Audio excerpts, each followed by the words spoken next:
Bismillah, alhamdulillah, assalamualaikum warahmatullahi wabarakatuh. Tajuk video ini adalah Syiah Imamiyah. Syiah Imam 12 adalah akidah yang tegak di atas kebingungan dan andaian, di mana mereka bingung dalam melantik imam-imam selepas imam wafat. Mereka andaikan bahawa imam-imam ini terhenti di mana-mana imam, sehingga mereka mengatakan, sebahagian mengatakan bahawa imam yang mati itulah ia akan menjadi Imam Mahdi nanti, dan sebahagian mencari-cari lagi imam yang selepasnya sehingga kepada imam yang ke-12. Tuan-tuan dan puan-puan, begitulah kebingungan dan kekeliruan yang berlaku dalam sejarah Syiah.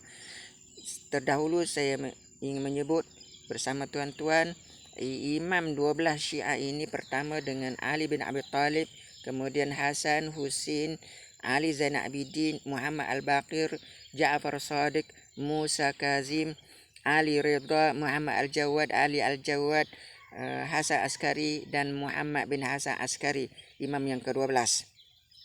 Tuan-tuan dan puan-puan, berlaku beberapa kekeliruan dan andaian di dalam sejarah Syiah, sebab bukan ajaran Syiah ini, akidah Syiah ini bukan tegak di atas dalil, ia tegak di atas teori dan andaian. Pertama berlaku sejarahnya ketika kewafatan Ja'far Shadiq, imam yang ke-6, di mana masa hidupnya beliau membayangkan bahawa Ismail anaknya akan menjadi imam selepasnya, tetapi takdir berlaku di mana Ismail bin Ja'far Shadiq meninggal masa hayatnya. Jadi orang Syiah yang mendapat isyarat mengatakan bahawa Ismail akan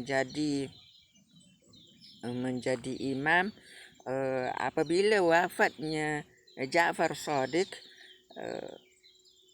Ada yang kekal menyatakan bahawa Ismail lah imam yang terakhir selepas Ja'far Shadiq, iaitu yang akan menjadi imam zaman.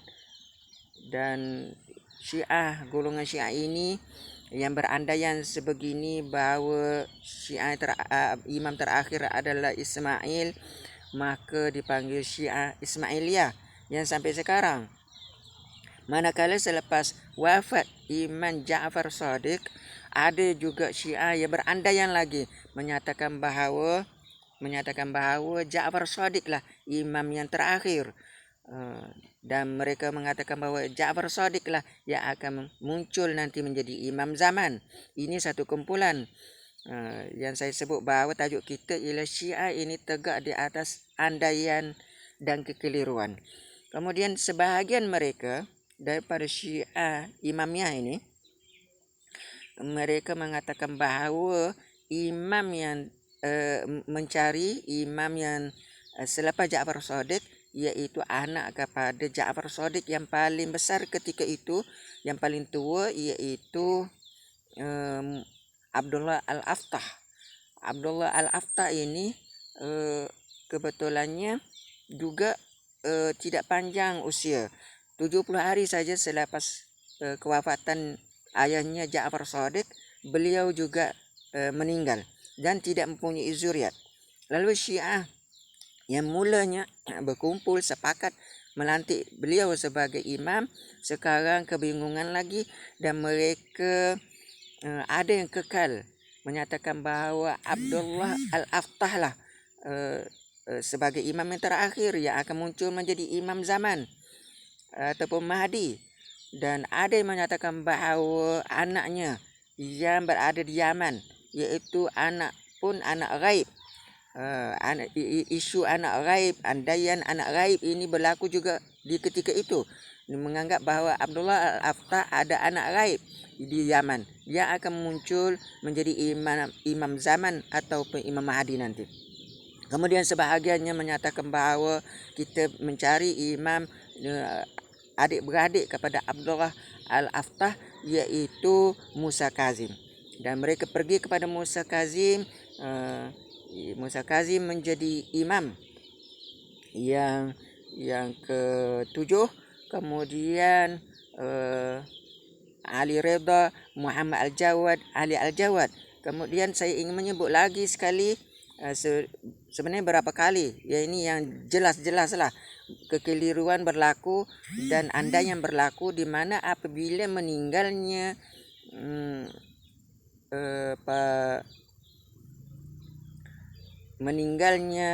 Hasan Askari. Kepada Hasan Askari sekarang imam yang ke-11. Hasan Askari pula tidak punya anak dan dia dikenali bahawa dianya mandul. Dia tidak mempunyai anak yang nyata. Dan kita tahu bahawa dia disebut, Hasan Askari disebut dalam riwayat Syiah sebab mereka nak juga bahawa Syiah ini punya 12 imam.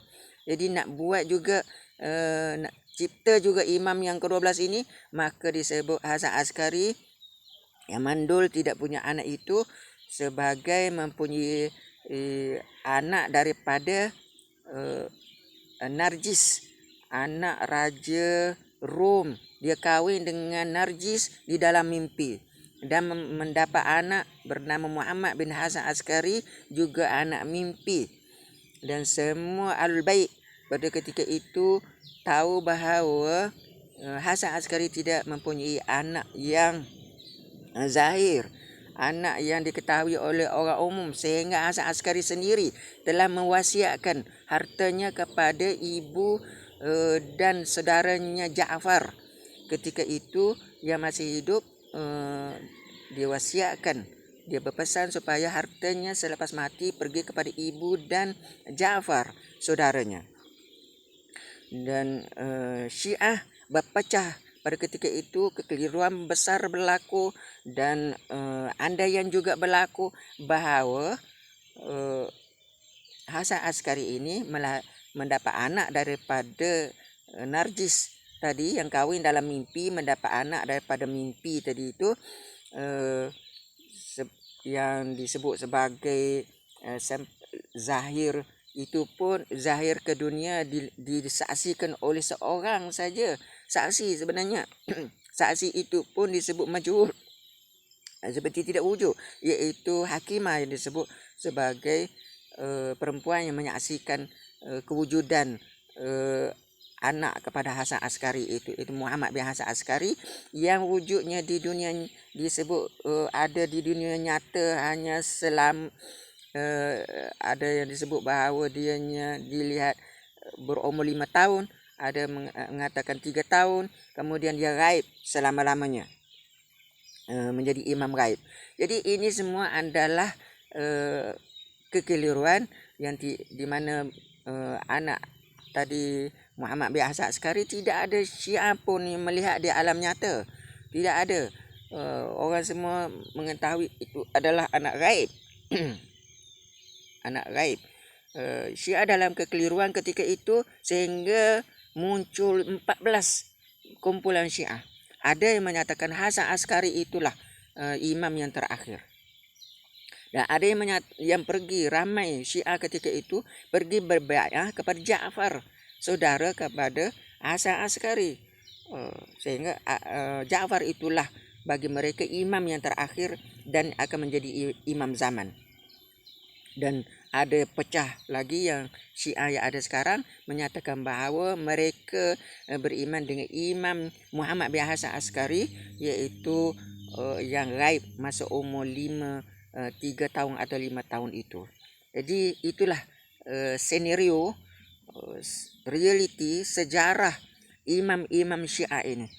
Bukannya ada satu senarai yang diwasiatkan daripada seorang imam kepada seorang imam kepada seorang imam, sebagaimana dikehendaki yang disebut di dalam riwayat Ja'far Shadiq, bahawa imam itu diwarisi oleh Aqab. Dia panggil Aqab, ini keturunannya kepada bapa, kepada anak dan seterusnya sampai ke imam 12. Tetapi yang berlaku adalah Syiah membuat mencipta eh, berlaku kekeliruan dan mencipta riwayat-riwayat palsu, dan riwayat itu pun muncul pada kurun keempat Hijrah.